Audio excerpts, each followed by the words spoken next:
नमस्कार. माय मराठी स्कूल माझी मराठी शाळा या यूट्यूब चॅनलवर आपणा सगळ्यांचं स्वागत आहे. आपण इयत्ता 8वीतील गणित विषयाची सिरीज पाहत आहोत. तर चला जाऊया प्रत्यक्षात स्क्रीनवर. इयत्ता 8वी विषय गणित घटक सांख्यिकी आणि आज आपण विभाजित स्तंभालेख सब डिवाइडेड बार डायग्राम पाहणार आहोत. सुरुवात करूया,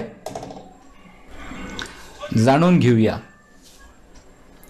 मागील इयत्तेत आपण साधा स्तंभालेख व जोड स्तंभालेख यांचा अभ्यास केला आहे. आता अजून काही स्तंभालेखांचा अभ्यास करू. विभाजित स्तंभालेख सब डिवाइडेड बार डायग्राम. सामग्रीतील माहितीचे तुलनात्मक विश्लेषण जोड स्तंभालेखाप्रमाणे विभाजित स्तंभालेखाने सुद्धा करता येते. यात दोन किंवा अधिक घटकांची माहिती एकाच स्तंभात दाखवली जाते. विभाजित स्तंभालेख काढण्याच्या पायऱ्या बघू. या ठिकाणी बघा एक गाव आहे. कोणती गाव आहेत? इटलापूर, धनोडी आणि कर्माबाद. या गावामधील पुरुष मजूर, स्त्री मजूर आणि एकूण मजूर दिलेले आहेत. आता बघा इटलापूर गावात पुरुष मजूर किती आहेत? 180. स्त्री मजूर किती आहेत? 120. 180 आणि 120 ची जर बेरीज कराल तर एकूण मजूर 300 होत आहेत. बरोबर आहे. आता धनोडी गावाचा विचार करू.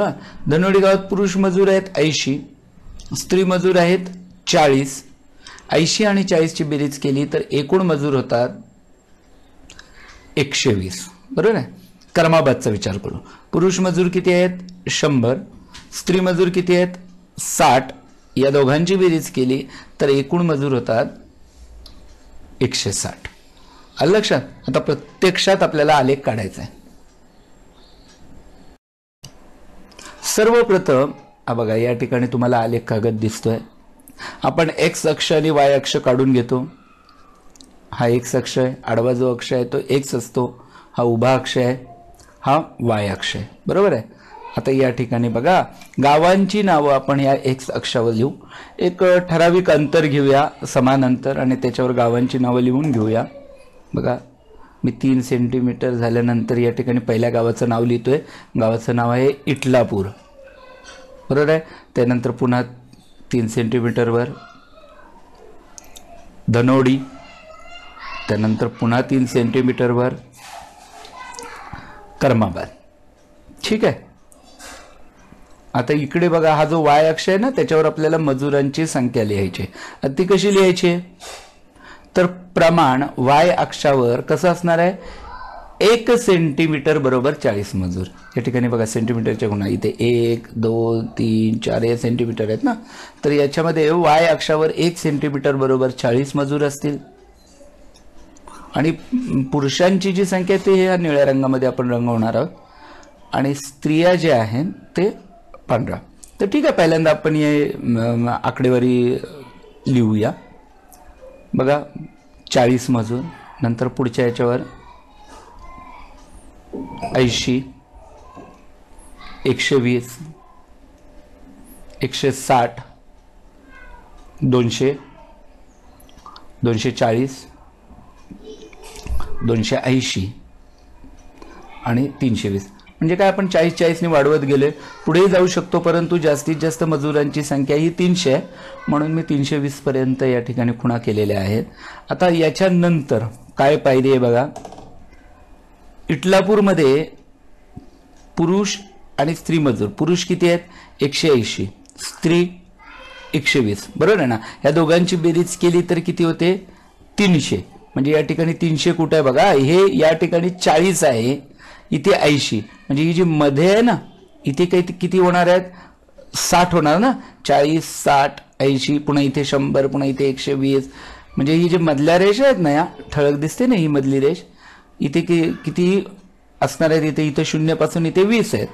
बरोबर ना. इथे 60, इथे 100, इथे 140, इथे 180, इथे 220, इथे 260 आणि इथे 300. बरोबर आहे ना. या पुन्हा दाखवलेली नाही आकडेवारी, पण तिथे ती तुमच्या लक्षात येईल. आता बघा इटलापूरचा आपण या ठिकाणी एक काढून घेऊ स्तंभ. आता बघा या ठिकाणी काय केलेलं आहे? एकूण आहे ना 300 आहेत, तर इथे 300 येतात. तर आपण ते काढलेलं आहे. पैकी पुरुष जे आहेत ते किती आहेत? 180. बघा या ठिकाणी 160 ची खूण आहे आणि ह्या इथे जी आहे ती 20, 160 अधिक 20 म्हणजे 180, म्हणजे पुरुष 180 झाले आणि राहिलेल्या स्त्रिया ह्या किती असणार आहेत, 120 असणार आहेत. तुम्ही मोजून जरी बघितलं तरी लक्षात येईल. हे बघा इथे 20 होईल, इथे 20 आणि 40 60 आणि इथे पुन्हा 40 100 आणि हे पुन्हा वरचे 20, म्हणजे अशा पद्धतीने स्त्रिया 120 दाखवलेल्या आहेत बघा या सफेद याच्यामध्ये, आणि पुरुष आहेत ते ह्या निळ्या रंगामध्ये दाखवलेले आहेत ते 180 आहेत. ठीक आहे. आता धनोडी गावाचा विचार करूया आपण. धनोडी गावात पुरुष मजूर 80 आहेत आणि स्त्रिया ज्या आहेत म्हणजे स्त्री मजूर जे आहेत ते 40 आहेत. म्हणजे या ठिकाणी दोघांची जर बेरीज केली तर 120 मजूर होतात ना. मग ती आपण इथे बघा हे 120 ची खूण इथे आहे ना, इथे 120 पैकी पुरुष किती 80, निळ्या रंगात दाखवले बघा पुरुष 80 आणि मग हे उर्वरित 40 आहेत हे स्त्री मजूर. हे विभाजित स्तंभालेख विभाजन केलेलं आहे ना, पुरुष वेगळे स्त्री वेगळे या एकाच स्तंभामध्ये. आता कर्माबादचा विचार करू आपण. कर्माबादमध्ये पुरुष मजूर जे आहेत ते 100 आहेत आणि स्त्री मजूर 60 आहेत, म्हणजे दोघांची बेरीज केली तर 160. 160 कुठे इथे आहे ना, म्हणजे ही अशी इथपर्यंत होईल बघा खूण 160 झाले. पुरुष मजूर आपण निळ्या रंगाने दाखवतो 100 आहेत बरोबर आहे, आणि स्त्री मजूर उर्वरित 60 बरोबर आहे की नाही. तर अशा पद्धतीने आपण हा विभाजित स्तंभालेख काढलेला आहे.